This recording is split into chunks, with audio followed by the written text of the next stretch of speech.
Let's kick things off and dive straight into the mechanical logic of the alto saxophone. You know, if you've ever looked at a Mendini or a Yamaha and felt like all those keys are just one big, intimidating mystery, well, you're in the right place. This explainer is going to help you build fluid, truly intuitive runs right from the start. We're going to look closely at the mathematical logic and the physical mechanics of the horn, specifically focusing on the alto, so you can stop guessing and start playing with absolute confidence.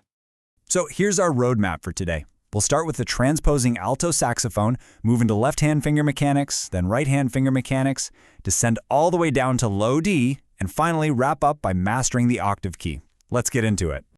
Section 1. The transposing alto saxophone. First things first, we got to establish how the alto sax actually communicates with the rest of the musical world. It's a little unique compared to, say, a standard piano or a guitar. The musical notes we play on the sax follow the first 7 letters of the alphabet, A through G, and these correspond directly to the white keys on a piano.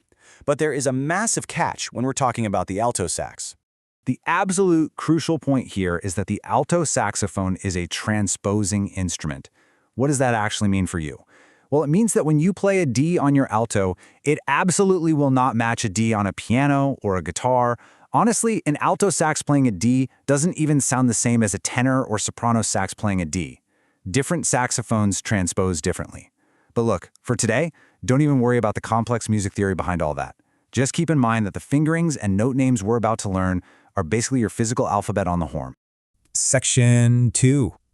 Left-hand finger mechanics. Now, let's actually get our hands on the horn. We're starting with the upper stack, which is controlled entirely by your left hand.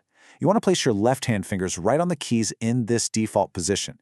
Your index, middle, and ring fingers. Those act as your 1, 2, and 3. And remember, the left hand always goes on top, always.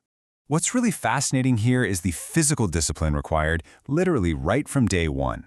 When you're playing a note that has a lot of open keys, you absolutely must rest those fingertips lightly on the key pearls.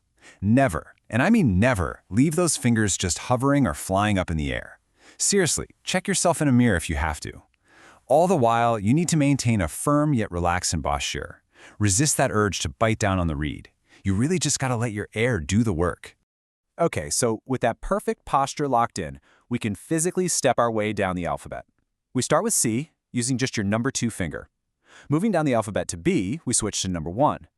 For A, we simply add the middle finger, so that's 1 and 2. And finally, G rests all 3, 1, 2, and 3. See how that works? You're literally physically building the note by adding fingers as you go down. Section 3. Right-hand finger mechanics. Let's move down the instrument and see how this whole system builds as we bring our right hand into the mix. Your right hand just continues the sequence right on the lower keys of the instrument. Just like up top, your index, middle, and ring fingers act as your 1, 2, and 3. The keys marked in blue show you exactly where that default hand position is.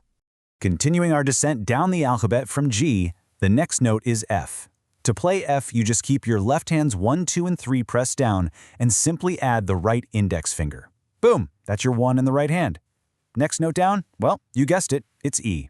Just add one more finger in your right hand. So E is 1, 2, 3 on the left and 1, 2 on the right. Simple as that. Section 4. Descending to low D. This smooth mechanical progression of adding fingers brings us to a really foundational anchor for the entire saxophone, the low D. But before we press that final key, consider this totally crucial piece of advice from our source material. As you descend into this lower territory, the physical demands actually shift. The amount of air required to play each note increases slightly. It can legitimately be tough to hold these lower notes out at first, so you have to get in the habit of taking a huge, deep breath, completely filling your air tank up with every single breath you take. With that massive breath of air supporting you, you just add your third finger in the right hand. By pressing down 1, 2, 3 on the left and 1, 2, 3 on the right simultaneously, you've hit low D. Notice that the octave key is completely left alone here. This is a big, rich, foundational note. But hey, we can't stay down here forever, right? Section 5. Mastering the octave key. Now, we're going to unlock the true range of the alto saxophone by mastering what is arguably just a genius piece of mechanical design, the octave key. To appreciate this, we kind of need to know what an octave actually is. An octave is simply the distance, or the interval, between two notes that share the exact same name. So going from your low D up to a middle or high D is a jump of 1 octave. Now, on most instruments, achieving this jump requires completely different fingerings. It's a whole new shape to learn. But the saxophone? It has a built-in shortcut. The saxophone is uniquely equipped with this octave button. In fact, it's pretty much the only instrument in the band with a button that makes whatever note you play instantly jump up an octave. It's wild. You action this key by simply pivoting the tip of your left thumb while it remains perfectly resting on the thumb rest. It's just a tiny, highly efficient little movement. Let's compare the low D to the middle D. For low D, you use 1, 2, 3 on both hands, no octave key, and lots of air. Right? To jump to middle D, you use the exact same 6 fingers. You simply add that tiny thumb pivot we just looked at, and the pitch magically jumps up an octave. But a quick warning here as you play these higher notes. Your embouchure is naturally going to want to tighten up. You must resist the urge to bite down on the reed. Seriously, keep your jaw relaxed. Let the mechanism do the heavy lifting. And honestly, here is the absolute best part. You can apply this exact same magic button to all the notes we just learned. Starting from middle D, just peel fingers away to climb right back up the alphabet.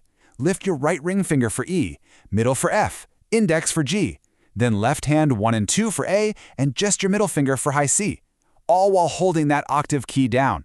It is incredibly logical and honestly, mathematically satisfying once you feel it in your hands.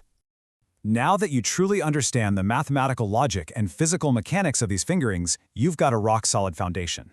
You know how to breathe for the low notes, how to relax for the high notes, and how to effortlessly pivot that octave key to navigate the full range of the horn. Our source material points out that with just these notes, you actually have enough tools to start playing songs freely, without even needing sheet music. You've mastered the math, you've mastered the mechanics, so the only question left to ask yourself is, are you ready to ditch the sheet music, trust your ears, and truly let your instrument sing? Keep those fingers close to the pearls, and happy practicing.